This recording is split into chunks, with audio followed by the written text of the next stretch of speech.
Hey everyone, welcome to Small Talk. What to say when you don't know what to say. That's right. Today, we're diving into a topic that can feel a bit daunting, even for native speakers: the art of small talk. It's those brief, light conversations we have with people we don't know well, or sometimes don't know at all. Exactly. You know those moments at a party, in a lift, or even waiting in line for coffee. It can be tricky, especially when you're learning English, to know what to say to avoid awkward silences. Indeed, and while it might seem trivial, mastering small talk is incredibly important for English learners. It's not just about politeness, it's a fundamental social skill that helps you build confidence, make connections, and navigate countless real world situations. Absolutely. Think about it. Whether you're at a networking event, traveling, or just meeting new people, these quick chats are often the first step to forming relationships and practicing your English in a relaxed way. We're going to break it all down for you today. Sometimes people think small talk is just, well, small talk, like it's just a way to fill awkward silence or to be polite. But it's so much more than that, isn't it? Absolutely. It's often misunderstood as mere polite chatter, but in English speaking cultures, it's a fundamental social lubricant. It's the groundwork upon which stronger relationships are built. Totally.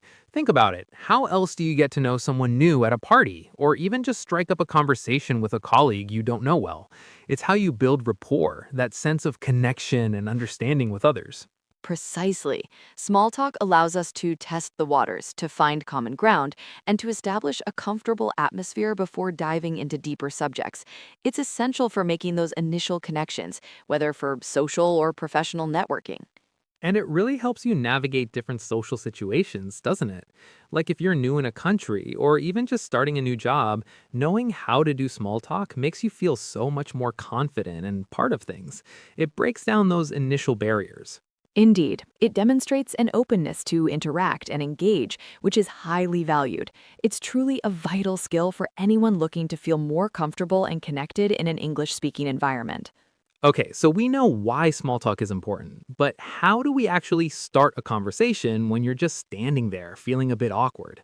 This is the big one, breaking the ice. Indeed, the first step is often the hardest, but there are very straightforward strategies. One excellent approach is to simply observe your surroundings. What's happening around you? Perhaps you're at an event, a party, or even just waiting in line for coffee. Exactly. Look for something you have in common or something neutral to comment on. For instance, if you're at an event, you could say, "This music is really great, isn't it?" Or, "I love the decorations here." It's simple, light, and gives the other person an easy way to respond. Or if you're in a queue, gosh, this line is moving slowly today, isn't it? It's a shared experience, creating an instant, albeit brief, connection. This leads us to our next tip: finding common ground. Totally. Think about what you might share. Maybe you both have a coffee in your hands, or you're both wearing a similar color. I like to get a bit playful sometimes. If I see someone with an interesting book, I might say, "Oh, wow, I've heard great things about that author. Is it as good as everyone says?" See? Fun and open ended. A good point. And my calmer alternative might be, "Excuse me, I couldn't help but notice you're reading that particular book. I've been considering it myself. What are your initial thoughts?" It's still polite and invites a genuine response rather than a simple yes or no. The key is to ask those open ended questions to encourage more than a one word answer. Right. Avoid questions that can just be answered with yes or no. Instead of, "Are you enjoying the party?" try, "What's been your favorite part of the party so far?" It opens up a whole new world of conversation. Okay, we've broken the ice. Now, how do we keep the conversation flowing smoothly? It's all about sustaining the chat. Indeed, this involves asking follow up questions, using open ended prompts, and active listening. Active listening is key. It means truly hearing what they say, not just waiting for your turn.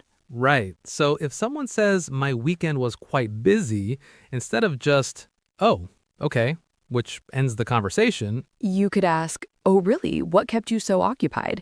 This is a follow up and an open ended question, inviting them to elaborate beyond a simple yes or no. Exactly. Or if they mention, "I visited a new museum," you could ask, "That sounds interesting. What was your favorite part?" See how that builds on their comment? Precisely. You're showing genuine interest, encouraging them to share more. It's about building a connection through curiosity, not an interrogation. Keep your questions light and friendly. Think of it like a gentle back and forth, keeping that conversational ball in play. So once you've started the conversation and kept it going a bit, you might be wondering, what can I actually talk about? And more importantly, what should I absolutely avoid? Indeed. Generally, we want to stick to neutral, light subjects that most people feel comfortable discussing. Think of things like the weather, which is a classic for a reason. Everyone experiences it, and it's a simple, universally understood starting point. Oh, the weather, so true. Can you believe this rain? Or it's gorgeous out today, isn't it? Classic. Beyond that, hobbies are fantastic. Asking someone what they like to do in their free time can open up a world of conversation. Or even travel. Have you been anywhere interesting lately? Precisely. Hobbies and travel are excellent because they often lead to sharing personal experiences without being overly intrusive. People generally enjoy talking about their interests. However, there are definite subjects to steer clear of, especially when you're just getting to know someone or in a professional setting. Absolutely. My rule of thumb is if it could lead to an argument or make someone uncomfortable, probably don't bring it up. Things like politics, religion, or personal finances, huge no-goes, especially in American culture for casual chats. And that's largely true in British culture as well. These topics can be very personal and are often deeply held beliefs.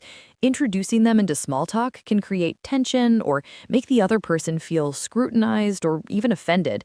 It's about respecting boundaries and maintaining a pleasant, easygoing atmosphere. Always err on the side of caution. So, how do we gracefully exit a conversation when it's time to move on without it feeling awkward?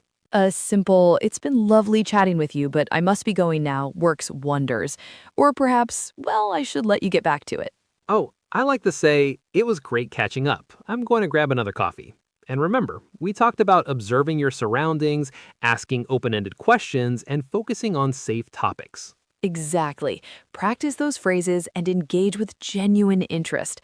Well, that brings us to the end of our chat today. Thank you so much for joining us. Indeed, we truly hope these tips help you feel more confident in your English small talk. Remember, practice is key. Absolutely. Go out there, strike up a conversation, and don't be afraid to make a few mistakes. It's all part of the learning journey. Until next time, keep practicing your English. Cheerio. Bye, everyone.